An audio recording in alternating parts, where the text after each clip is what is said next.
Roboado, Oyowa, Bakawa Brise, and Ajuria Koshirene, Ake Wohone Wokohono. You know Uriaku, in Robo Fox. You know, sometimes they will come, they will be playing with our chicken, our hen in those days. Sometimes they will open their anus filled with worm. As the hen is just eating, they will turn around and then attack the hen, butcher it and kill it. And so, when you see a fox coming near to your hen, before you blame the hen, the mother hen, for getting too close, you chase away the fox first. You chase away the fox before blaming the mother hen that you went too far. So, to my very many Urobo viewers, I want to discuss today the origin of the word Warri.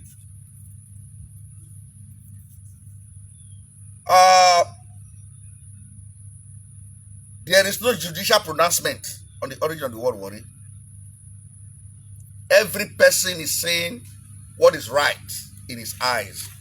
And I too don't have an opinion which you must accept. This is left to what we call individual discernment. Like in the Idudu versus Okumaba case, the judge said, as for the origin of the word Ukere, both the defendants and the plaintiff have given their own story. He said, I do not have enough evidence for me to take a decision on the matter on who actually is right on the origin of the word Ukere, but I'm making it clear that I don't believe in the story of the plaintiff. In other words, the man did not say because he did not believe in the story of the Shekiris of how they founded Ukere, doesn't mean that the Urobo people are correct in the origin of the word Ukere. But it's safe to say that the Ishekiri story on the origin of the word Ukere has been dismissed by the court. But that does not mean that the court accepted the Urobo own. But the court is silent. Now, there are various explanations for the origin of the word Warri. And as usual, in this part of the world, because we are so emotional, everybody accepts the explanation of their own tribe, their biases. Now, the Ijors say the word Warri originated from them, that it means Wari, W-A-R-I, meaning home or house. That is what is written in the Ijo book, and that is what very many Ijo believe. The Ishekiris said the word Warri is derived from the word Iwere, which refers to their capital, Ode Ishekiri, and which later was used in naming their entire kingdom and their people, Ale Iwere, Oma Iwere. Now the Urobos believe that the word Warri is not of Urobo origin, but it's neither of Ishekiri origin nor Ijo origin. Some Urobos believe that Warri originated from the Portuguese explorer Afonso Uvero, who was the first man to have a camp in Odeshekiri, a slave camp, and he wrote very many letters at that time. If you go to Portuguese, it is spelled A-V-E-I-R-O, and that is the place that they corrupted to various names, to Owerri, this and the rest. Other groups believe that Warri is a British word, because there is Warrington in England, and there's also another township of Warri in Australia, where the British were colonizing Australia. So they didn't have the word here. They brought the word from that side. Maybe our environment here represent Warrington or represent Australia. That's another Urhobo group. Then again, Talbot said that Ode Ishekiri used to be a slave camp of the Oba of Benin before the arrival of Ginua, and therefore the Oba and the Benis called that place Iwero. In other words, Talbot is telling us that the word Warri is from the Benin word Iwero. Greedy people. You know, it's a slave camp. So I don't know why the Oba, you understand. So, Salubi also said it, that it is the Oba of Benin that called the place Iwero in his writings. So, because of these different conflicting theories, I cannot now say that my own is the one that you must accept. After all these people that made this claim have all researched, and they are men of authority in their own right. But now this is my own claim.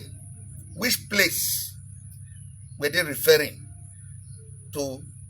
Whether Iwero, whether Uvero, whether Warri? The Ijos now, as you can see in their statement of claim, in that case said Ode Ishekiri was the original place that they called Warri. That later they brought it to their own area called Ogujo. When Talbot was saying that Ode Ishekiri used to be a slave camp of the Oba before Ginua arrived, and the Oba used to call the place Iwero. Which place was he referring to? Ode Ishekiri.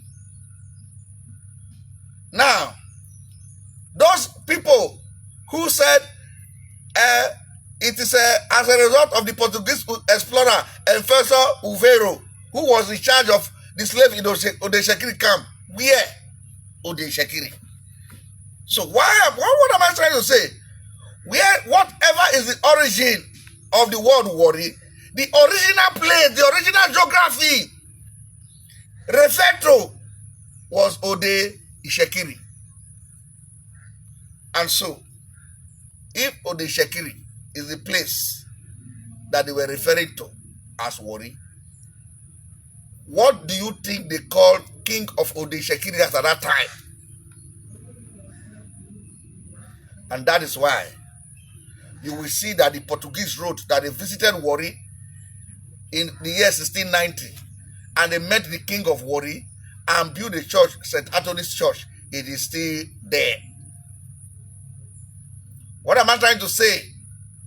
I'm trying to say, even though the word Warri may not have originated from the Ishekiris, it has always been associated with their ancestral home. And that is a very big advantage with them over us, over the use of the name Warri. In fact, it was the discovery of this truth that Ode Ishekiri, because when I first read it, I read it in William Moore's book. I was shocked. I thought it was lying. I now went to read Obari Kime's book. I saw it. I now went to read Salubi's book. These are Urhobo people now who fought. I saw it. And I went to the National Archives in Ibadan, and I saw very many letters that they wrote to the King of Warri in those days. Then, I now looked at Edit 1 of 1999, where they carefully removed Warri from the titles of all our king by Fegamo when he was creating the kingdom.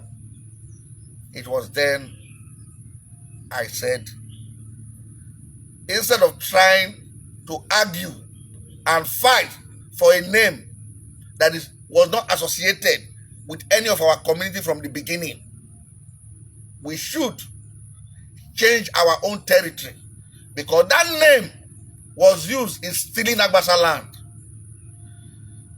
Now, when the Onuma was leasing Agbasa and Ogbijo land, he leased the land on behalf of the chiefs and people of Warri. When he was leasing Sapele land, he leased the land on behalf of the chiefs and people of Sapele. Now, supposing the Agbasa have gone to court, say, when the Onuma was leasing this place on behalf of the chief of Warri, this place is Agbasa, this place is not Warri. So, the Onuma could have only leased Warri land, not Agbasa land. So, this deed is not correct. We did not call our land Warri. You didn't take permission from us before you call this place Warri. That is Warri.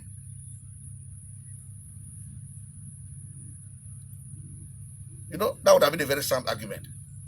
Because Don Numa did not say he leased the land on behalf of the chiefs and people of Ishekiri. He didn't. But before you say that, it's our land. Agbasa is Warri. Obisha is Warri. Meanwhile, Warri extend to that anchorage of Buangwe because it's part of the Ishekiri kingdom. Problem now started. And that is why the lawyers of the Dudu Festus Okubamba case, who we all celebrate, they said, Gidua indeed has a kingdom, but the kingdom did not extend to Ukere. That kingdom was already Warri kingdom as at that time. In other words, they were saying that Warri kingdom did not extend to Ukere. They first of all removed Ukere from Warri kingdom. And the Supreme Court agreed with them that whatever Ginua founded did not extend to Ukere. Think this deeply. Urubowado.